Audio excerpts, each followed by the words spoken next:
The morning sun was hot on planet Kepler 442b. Han Wu wiped sweat from his face as he walked through the thick jungle. His boots made soft sounds on the wet ground. Behind him, 2 other soldiers followed quietly. "This place is too quiet," said Park Jin, looking around at the tall trees. He carried a radio on his back and kept checking for signals. Li Na nodded and adjusted her heavy pack. She was the team's engineer and always carried extra tools. "I don't like it either. Where are all the animals?" Han Wu stopped and held up his hand. The other 2 froze. He had been a soldier for 10 years and knew when something was wrong.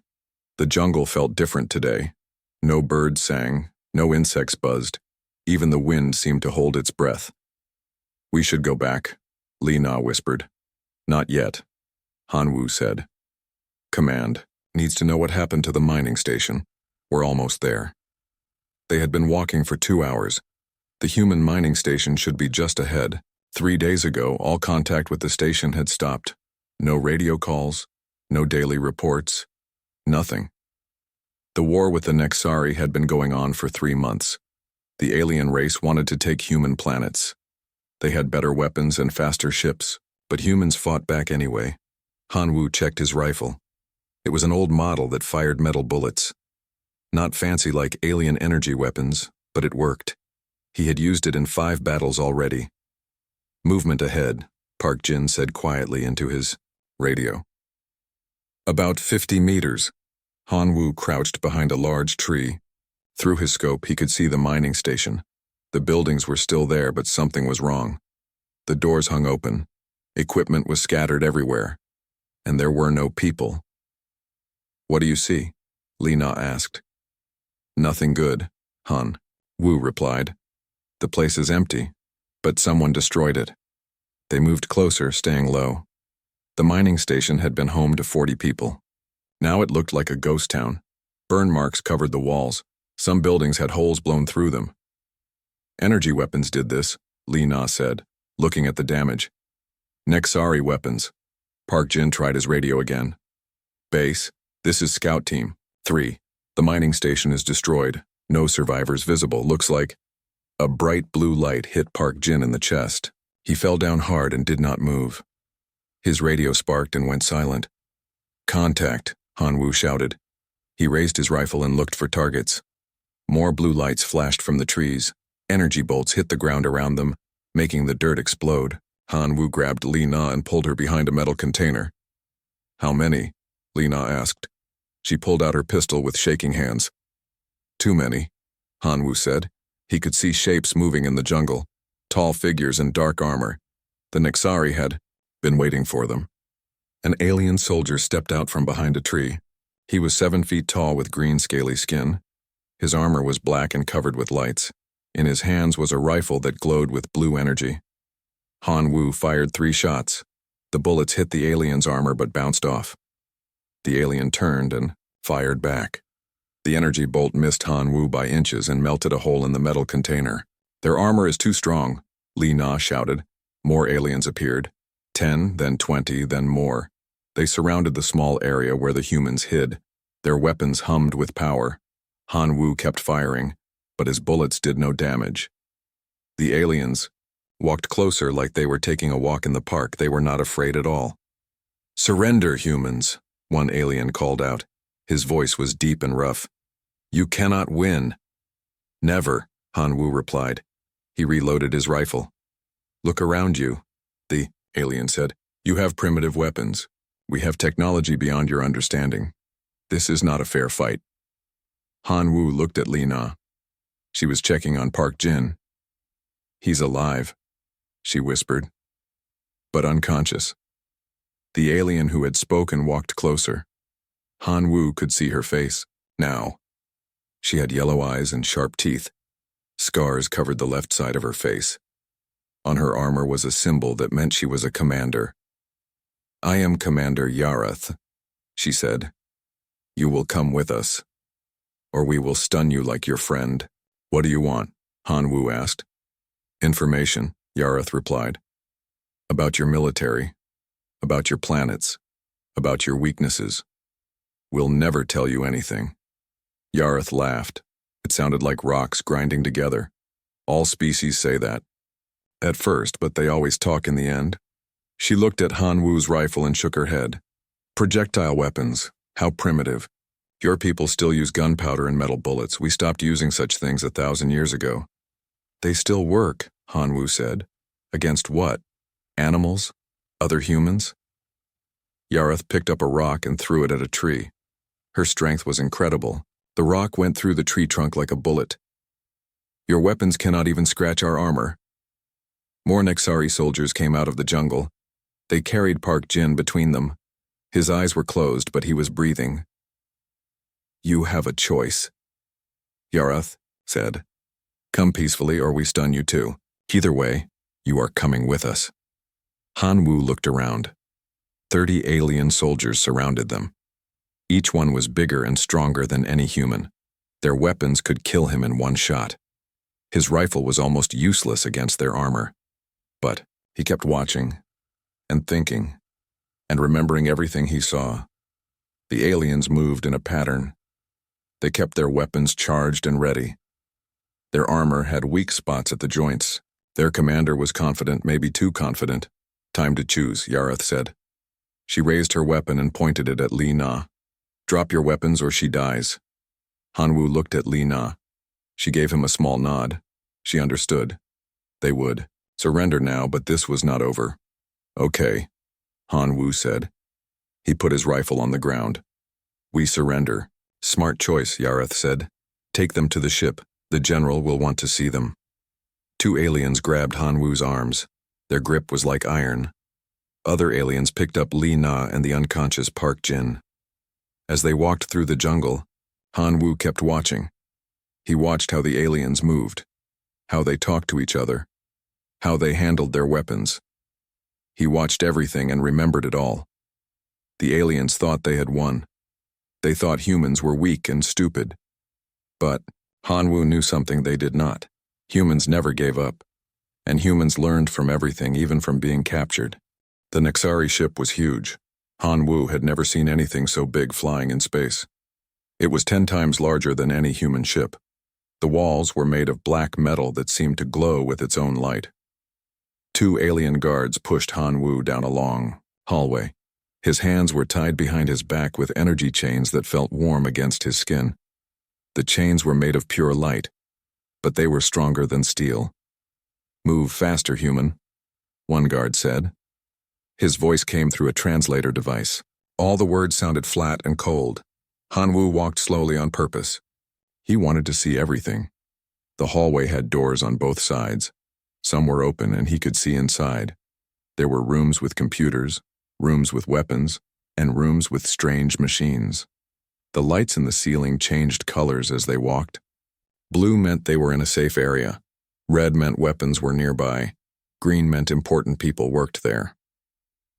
Han Wu memorized the pattern. They passed other aliens in the hallway. Some wore armor like soldiers. Others wore long robes like scientists. A few had marks on their faces that looked like tattoos. Han Wu guessed the marks showed their rank or job. Here, the guard said. They stopped at a door that slid open with a soft sound. Inside, the room was small and white. In the center was a cage made of blue energy. Li Na and Park Jin were already inside. Park Jin was awake now, sitting against the wall and holding his head. Han Wu, Li Na said when she saw him. Are you hurt? I'm fine, Han Wu replied. The guards pushed him into the energy cage. The blue light felt warm as he passed through it, but once inside he could not get back out. He touched the wall and his hand stopped like it hit solid glass. How do you feel? He asked Park Jin. Like I got hit by lightning, Park Jin said. But I'm alive. Their stun weapons hurt, but they don't kill. They want us alive, Li Na said. For information. Han Wu nodded and looked around the room. There were no windows, but he could feel the ship moving. They were probably going to the main Nexari fleet. What did you see on the way here? He asked quietly. Lots of soldiers, Li Na whispered. And their weapons are everywhere. Energy rifles, plasma cannons, things I've never seen before. Their armor is incredible too, Park Jin added. No wonder our bullets don't work. Han Wu was about to answer when the door opened again. Commander Yarath walked in. She had removed her helmet, and Han Wu could see her face clearly now. Her skin was dark green with a pattern of lighter scales.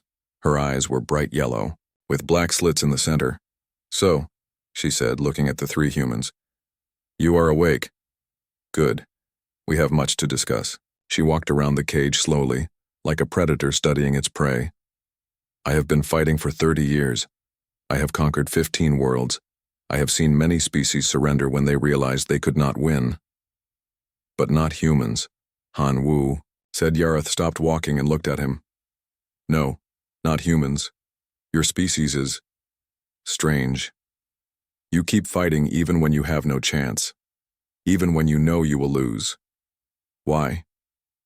"Because giving up is not an option," Han Wu replied. "Foolish," Yarath said. "Look at the facts. We have faster ships, better weapons, stronger armor. We control 50 star systems. Humans control only 12. The math is simple." She pressed a button on the wall. A screen appeared showing images of space battles. Human ships exploded in bright flashes. Nexari ships flew through the explosions without damage. "Your fleet is losing," Yarath continued. 3 human colonies have already fallen. Soon we will reach Earth itself. Then your war will be over. Li Na looked scared, but she tried not to show it. Park Jin clenched his fists. Han Wu watched Yarath's face and said nothing. "But you can help your people," Yarath said. "Tell us about Earth's defenses. Tell us where your fleets are hiding. Tell us your military codes. If you do this, we will let some human worlds survive." "And if we don't?" Han Wu asked. "Then every human world burns," Yarath said simply. "Every city, every town, every farm. We will make humans extinct." "That's genocide," Li Na said. "That's war," Yarath replied. "The strong survive, the weak disappear. This is the way of the universe." She walked closer to the cage. "But I am curious about your species. Most races surrender when they see our power. Some fight for a while, then give up. But humans, you fight harder when things get worse. Why?" Han Wu thought for a moment. "Because someone has to." "Explain. If we don't fight, who will? If we give up, what happens to our children, to our families, to everyone we care about?" Yarath tilted her head. "Other species care about their families too, but they still surrender. Then they're not really fighting for their families," Han Wu said. "They're fighting for themselves." "And you are not?" "I'm fighting so my niece can grow up free, so she can choose her own life, so she never has to bow to anyone." Yarath was quiet for a long moment. Then she laughed. "Your niece will be dead or enslaved within a year. Your fighting changes nothing." "Maybe," Han Wu said. "But at least we tried. Trying is not enough. Results matter." Han Wu looked at her carefully. "You're trying to understand us. Why? If we're so primitive, why does it matter?" Yarath's eyes narrowed. "Because primitive species should not fight back this hard. They should not destroy our ships. They should not make us work so hard for victory. Maybe we're not as primitive as you think. Your weapons are ancient. Your ships are slow. Your armor is weak. Our weapons work," Han Wu said. "Our ships fly. Our armor stops what it needs to stop, and we're still here." Yarath walked to the door. "You will have time to think about my offer. Food and water will be provided, but do not take too long to decide. The general wants to speak with you soon." "What general?" Park Jin asked. "General Kethvar. He commands this fleet. He also commands your execution if you do not cooperate." She left the room. The door closed with a soft sound. "Well," Li Na said quietly. "That could have gone better." Han Wu sat down against the cage wall. "Actually, it went exactly as I hoped." "What do you mean?" Park Jin asked. "She's curious about us," Han Wu said. "That means she's not sure. And if she's not sure, then maybe they're not as confident as they pretend to be." "You think we have a chance?" Li Na asked. Han Wu looked at the energy walls of their cage. The blue light pulsed in a steady rhythm. like a heartbeat, like a timer. Everyone has a chance, he said. We just have to find it. Han Wu had been counting time by watching the guards. They changed every 6 hours. He had seen them change 4 times, so 1 day had passed. Maybe more. The food they gave him was strange, but not bad. It tasted like chicken mixed with fish. The water was clean and cold. The aliens wanted to keep their prisoners healthy. They're coming, Li Na whispered. She was sitting by the energy cage wall watching the door. Han Wu heard footsteps in the hallway. Heavy boots on metal floors. More than 2 people, maybe 6 or 7. The door opened. Commander Yarath walked in first, followed by 4 guards. Behind them came another alien that Han Wu had not seen before. This new alien was bigger than the others. His armor was gold instead of black. Red symbols covered his chest and arms. His face had more scars than Yarath, and his eyes were a darker yellow. General Kethvar, Yarath said, pointing at the humans. These are the prisoners from the mining station. General Kethvar looked at the 3 humans like they were insects. So small, he said. His voice was deeper than Yarath's. So weak, yet they cause us so much trouble. He walked around the cage slowly. I have read your files. Captain Han Wu, Communications Officer Park Jin, Engineer Li Na, all career military, all trained killers. We're soldiers, Han Wu said. We fight to protect our people. Your people are losing, Kethvar replied. 3 more colonies fell yesterday. Busan Colony, New Seoul, Daegu Station, all destroyed. Li Na gasped. Busan Colony had 50,000 people. Had, Kethvar said. Now it has none. They chose to fight instead of surrender, so we made them extinct. Park Jin stood up fast. You monster! I am efficient, Kethvar said calmly. Fear is a weapon. When other human colonies hear what happened to Busan, they will surrender faster. You're wrong, Han Wu said. When humans hear about Busan, they'll fight harder. Will they? Kethvar pressed another button. The screen showed more images. Human cities on fire. Spaceships crashing into planets, bodies floating in space. This is what happens when species fight the Nexari Empire, Kethvar said. We have destroyed 47 civilizations. Humans will be number 48. Unless? Han Wu asked. Unless you help us end this war quickly. Tell us where Earth's main fleet is hiding. Give us the codes to your defense systems. Help us capture your leaders. And then what, you'll let us live? Kethvar laughed. Some of you. The useful ones. Engineers, scientists, workers, the rest. He made a gesture like cutting his throat. That's not much of a deal, Park Jin said. It is the only deal you will get, Kethvar replied. But I am not here just to make offers. I am here to make an example. He nodded to Yarath. Prepare the execution chamber. We will broadcast this to all human worlds. They need to see what happens to their heroes. Execution? Li Na asked. Public execution, Kethvar said. Broadcast across your entire communication network. Every human will watch their brave soldiers die. Then they will understand that resistance is pointless.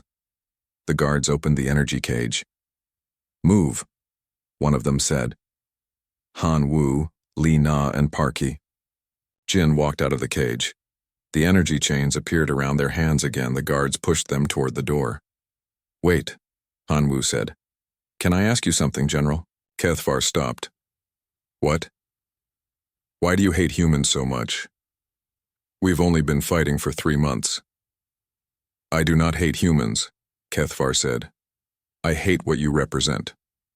Which is chaos, disorder, unpredictability. Kethvar's eyes became angry. The universe should be organized. The strong should rule the weak. Everyone should know their place. And our place is dead? Your place is whatever we decide it is. But humans refuse to accept this. You keep fighting when you should surrender. You keep trying when you should give up. You make things complicated.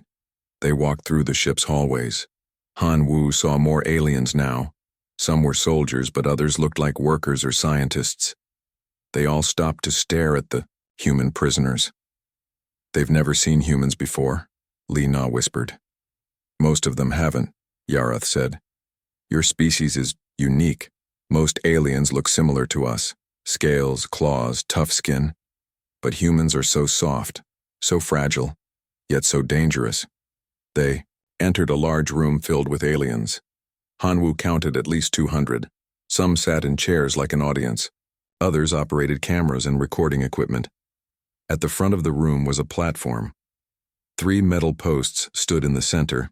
Each post had energy chains hanging from it. The execution chamber, Keithvar announced. From here, we will broadcast to every human world. They will see their soldiers die, and they will lose hope. The guards pushed Hanwoo, Lee Na, and Park Jin onto the platform. They chained each human to a post. The chains were tight and warm. Broadcasting in 5 minutes, an alien technician called out. Hanwoo looked around the room. Cameras pointed at the platform from every angle. Lights made everything bright. He could see his reflection in the camera lenses. Nervous? Yarath asked. She was standing nearby, checking her weapon. Should I be? Hanwoo asked. Most creatures are afraid to die. Most creatures haven't lived like humans. Yarath looked confused. What does that mean? It means we're used to impossible odds. We're used to being outgunned and outnumbered. We're used to fighting when everyone says we can't win.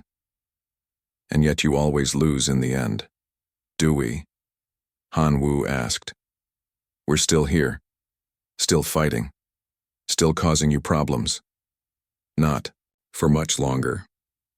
The alien technician held up his hand. Broadcasting in 30 seconds.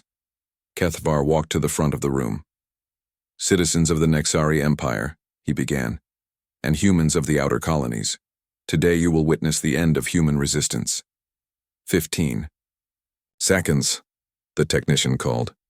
Yarath raised her plasma rifle. The weapon hummed with energy. A blue glow surrounded the barrel. 10 seconds. Hanwoo looked at Lee Na and Park Jin. Lee Na was scared but trying to be brave. Park Jin was angry, but calm. They were good soldiers. Good friends. 5 seconds. 4, 3, 2, 1. Broadcasting now. The cameras started recording. Bright lights focused on the platform. Keithvar began his speech about Nexari power and human weakness. But Hanwoo wasn't listening to the speech. He was watching Yarath's weapon. The plasma rifle was beautiful and deadly. It could kill him in one shot, if it worked properly. Yarath raised the weapon and pointed it at Hanwoo's chest. Any last words, human? Hanwoo looked at the rifle. Then he looked at Yarath. Then he smiled. Yeah, he said.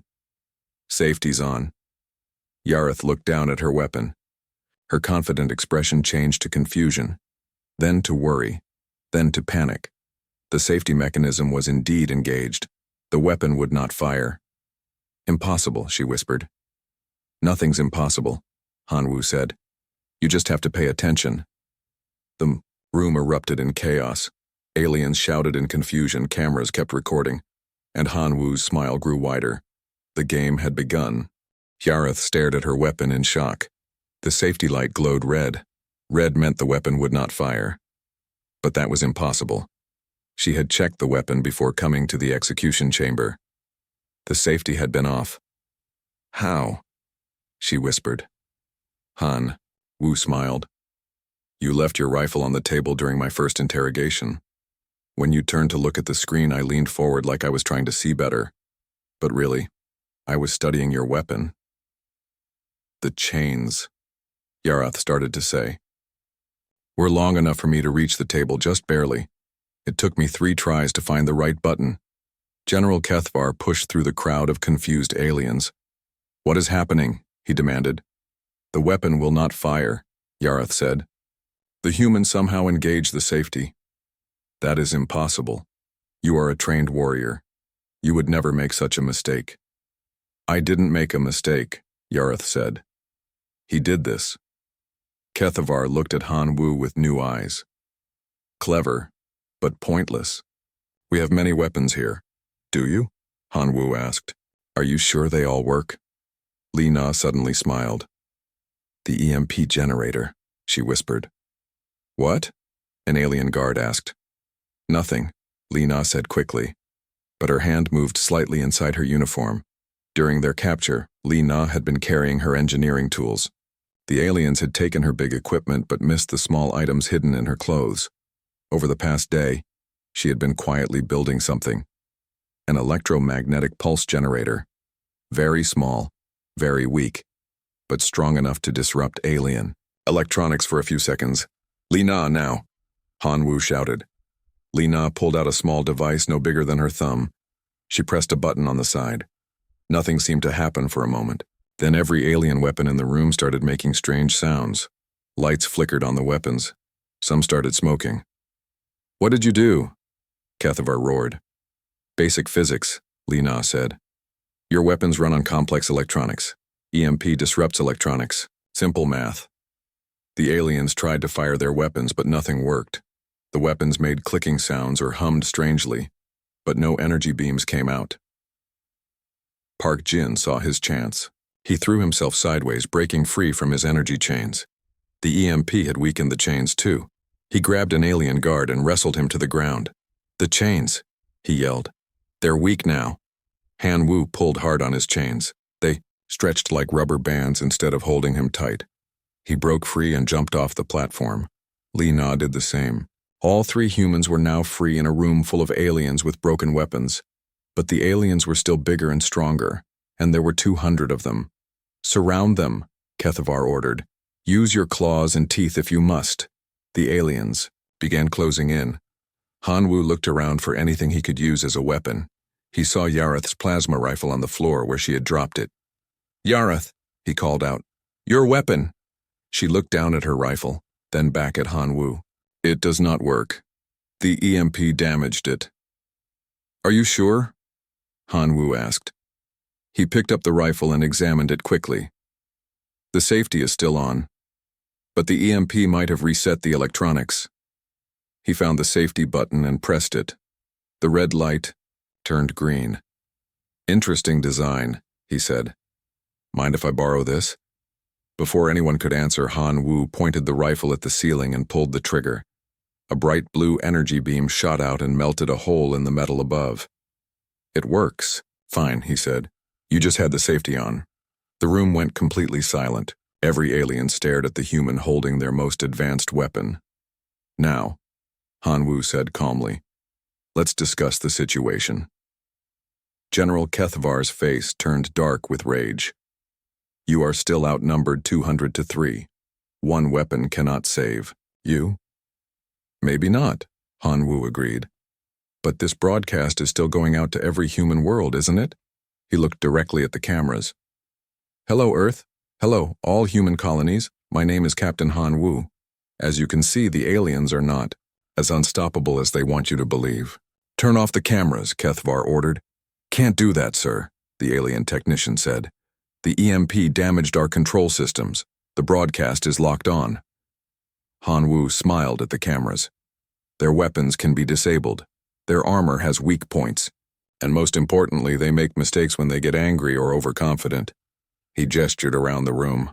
Right now, 200 alien soldiers are standing around with broken weapons wondering how 3 humans outsmarted them. Park Jin picked up another rifle from a disabled guard. He pressed the safety button and the weapon activated. "These work fine once you know the trick."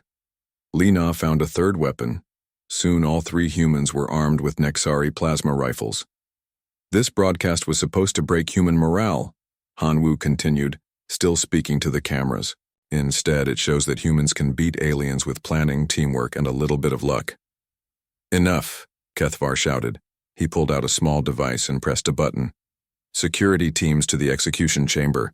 Full armor and backup weapons." "Oh, good," Han Wu said. "More aliens to embarrass on live television."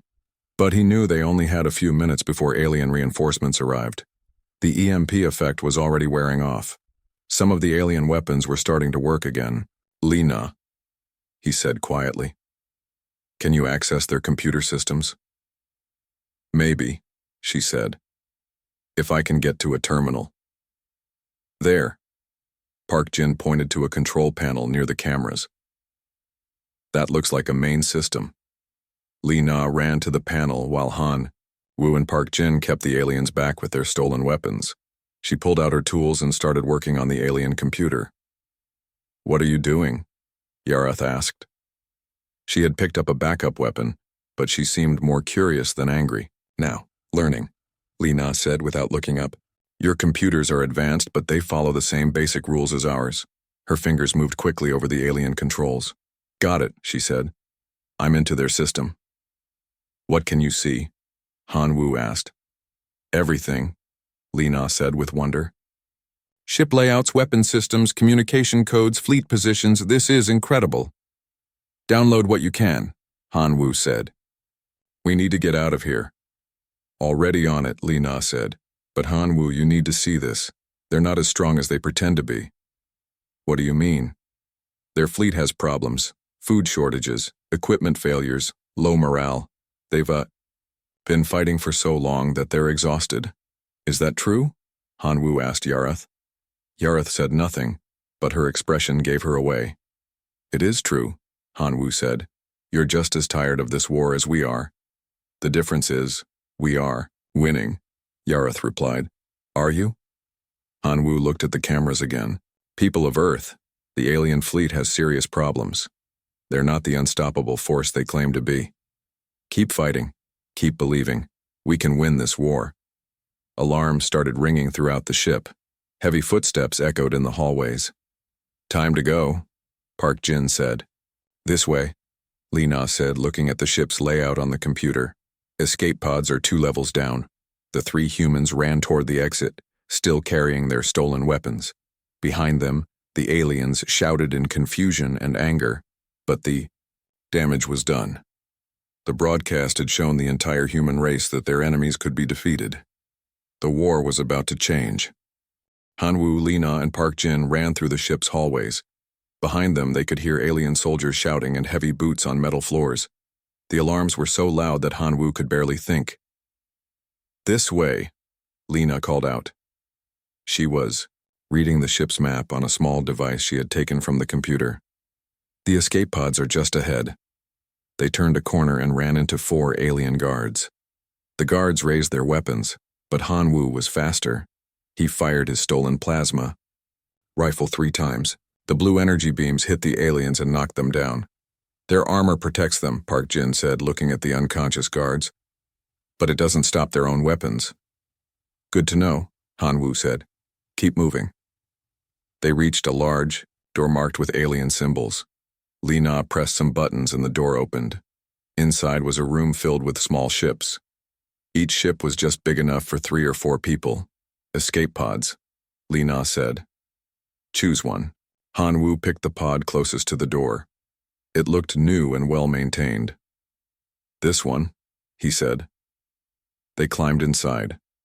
The pod was cramped but had everything they needed. Seats, controls, life support, and a small engine. "Do you know how to fly this?" Park Jin asked. "How hard can it be?" Lina said. She was already studying the controls. "Big button makes it go. Small buttons steer it. Red button is probably bad." More alien soldiers appeared in the doorway. They started firing energy weapons at the escape pod. The shots hit the pod's armor, but did not break through. "These pods are tough," Han Wu said. "Built to survive crashes." Lina pressed the big button. The pod's engine roared to life. The pod shot out of the ship like a bullet from a gun.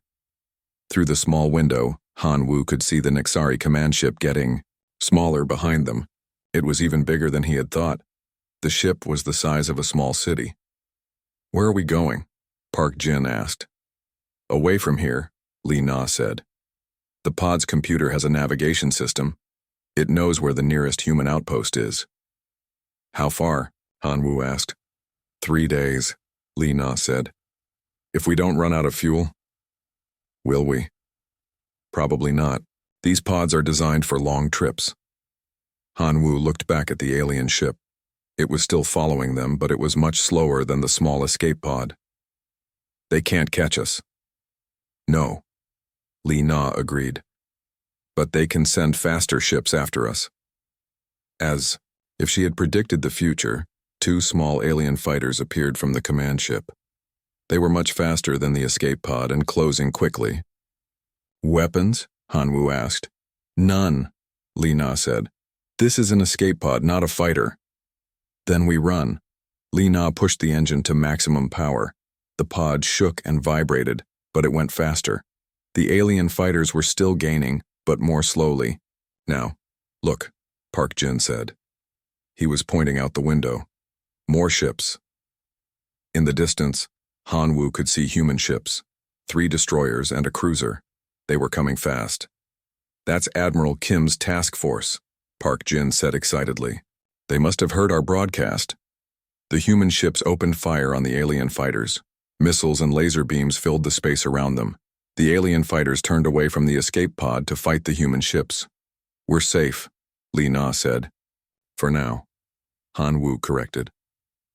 An hour later, they were aboard the human cruiser, New Busan. Admiral Kim herself came to meet them in the medical bay. Captain Hanwoo, she said. I saw your broadcast. The whole fleet saw it. Very impressive. Admiral. Kim was a small woman with gray hair and sharp eyes.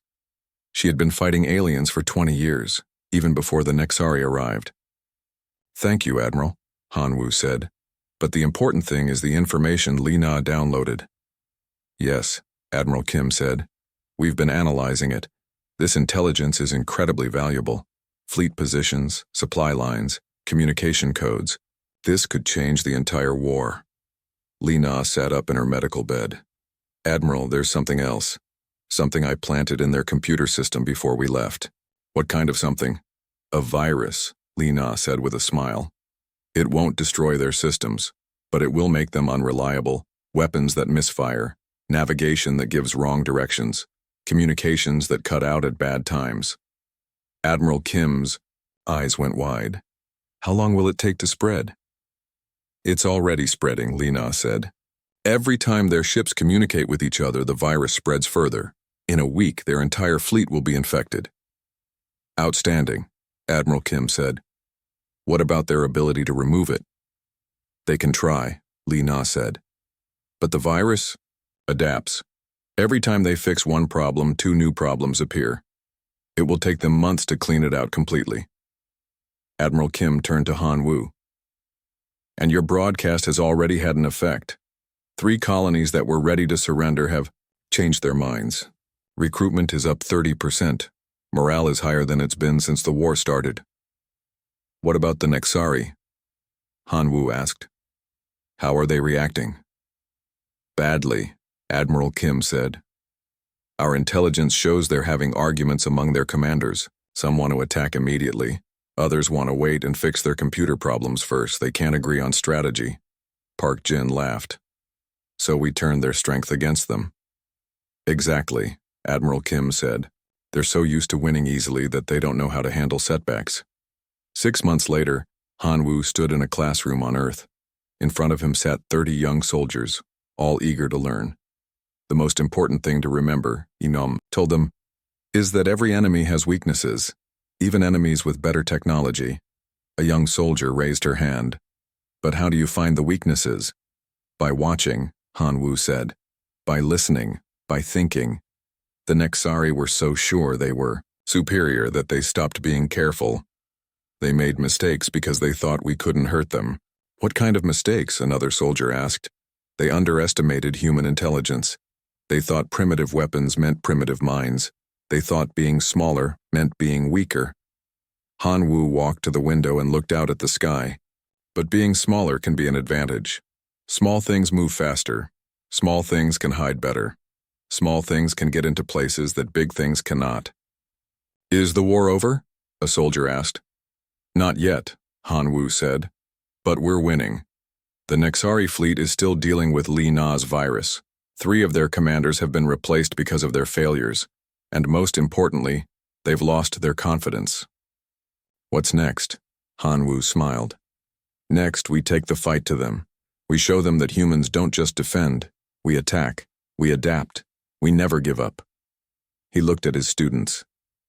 Remember, in war, the biggest weapon is not always the best weapon. Sometimes the best weapon is the one your enemy doesn't expect. On the other side of the galaxy, Commander Yareth sat in her quarters aboard a different ship. The command ship she had served on was being repaired. Again, the computer virus the human engineer had planted was still causing problems. Weapons failed at critical moments. Navigation systems gave wrong coordinates. Communications cut out during important meetings. But that was not the worst part. The worst part was the doubt. For the first time in her 30 years of service, Yareth wondered if the Nexari Empire could lose a war. The humans had shown them that technology was not enough. That size was not enough. That confidence was not enough. The humans had shown them that sometimes the smallest enemy could be the most dangerous. Yareth looked at her plasma rifle. She had checked the safety 3 times today, but she could not shake the feeling that somewhere, somehow a human was watching and learning. And that scared her more than any weapon ever could.